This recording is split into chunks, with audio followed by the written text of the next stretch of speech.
Yeah, it's really hard. You kind of have to really get it up to your My mouth. name is Sky Conard. I represent the Green River Watershed Alliance in Polk County, North Carolina. And like I said, we are part of the Broad River Basin, which will be part of what this proposed Lee nuclear plant will be a part of as well. Our alliance, I'm the founder of it, and the whole reason that I founded it was to protect and to plan for our watershed.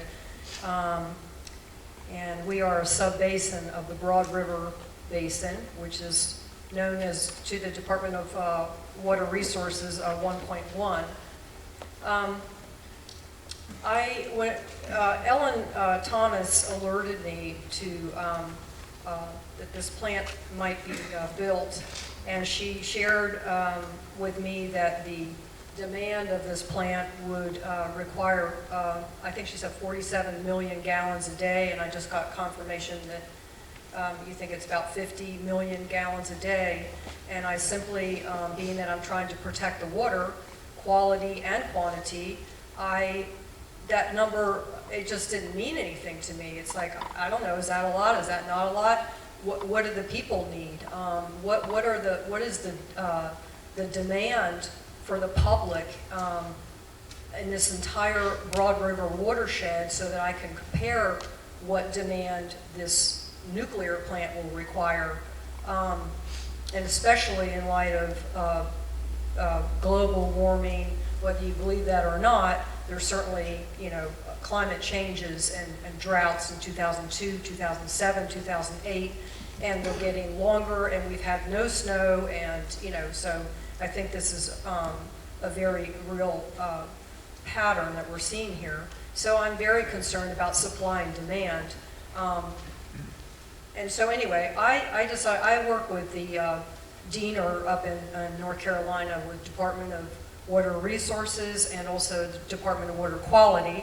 And then I figured, well, this is in South Carolina, and part of the Broad River watershed is down in South Carolina, so I know DHEC manages all that, so maybe they would have some numbers for me.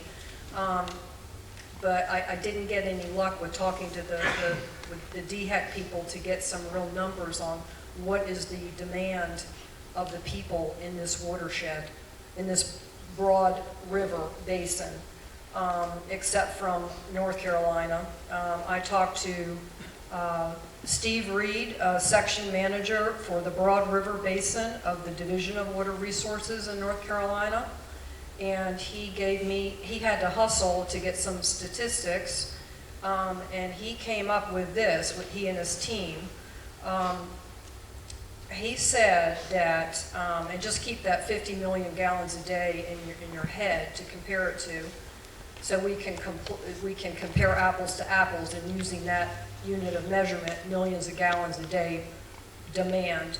He said that in just the water supply systems use, which is all the water piped, okay, and all the water systems just through pipes, through the Broad River Basin in all of North Carolina and including Gaffney, South Carolina, the requirement was 51 million gallons a day that was used by human beings from piped-in systems and water systems. That amount, if you're saying, well, is that the total use of the entire basin? No, you've got people on wells and you've got groundwater, so we're not even including that. I'm just simply telling you that the water and the pipes that are being supplied to this basin, 51 million gallons are used, which is exactly what this plant will probably need. And then I'm concerned about this so-called filling pond C. It is a 638 acre lake that is 116 feet deep. It is a reservoir which is going to be created. They're going to dig a hole in the earth to fill it with water from the Broad River. I have no idea how many cubic square feet of water that is. I don't know what that would contain, but it would be this obviously translates to a huge inordinate demand of water from the Broad River. Water that is essential and sustains the region's people and all living things. The Clean Water Act of 1972 and the Constitution of every state says that the people own the fisheries and the waterways. This is based on a public trust doctrine and that says, and this is fact, this is a law, it's an ancient law, but it was codified into the Clean Water Act of 1972, I guess in 1972. That everybody has the right to use the waterways, but nobody can use them in a way that diminishes their use and enjoyment by others.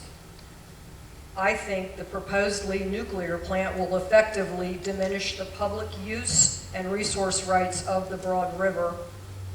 Is this powerful entity, Duke Energy, actually privatizing our public asset of water?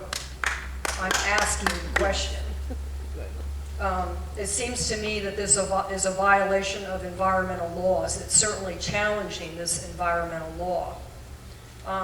And this was all brought to mind. I'm not making this stuff up. I read it, actually Robert Kennedy Jr. Is the founder of the Water Keepers, and this comes from him, and he's just quoting environmental law, and this is what the Southern Law Institute, this is how they operate. This is what they believe, what they use. The region's citizens and governing agencies who do water supply planning need to strongly reject this flawed proposal that, number one, would severely diminish the public's basin water supply. Number two, it would forever alter this watershed's course and its ecosystem. I wanted validation of that. So I spoke to South Carolina naturalist Pat McMillan, who's on TV, who states that the endangered plant species called the Rocky Shoal spider lily will be negatively impacted. And why? Because of the water flow fluctuations and the water quantities available in the Broad River downstream. Also endangered is the Carolina fantail darter fish. And anyway, so back to the point of why I think that we should reject this proposal. Number three, I'm concerned about that Duke Energy would be poised to further drain our water resources by purchasing neighborhood established or future water supply systems, such as the Broad River Water Authority, the Inman-Campobello Water District, and the proposed Polk County South Water Department where I'm in. The surface waters in my backyard, which are Lake Adger,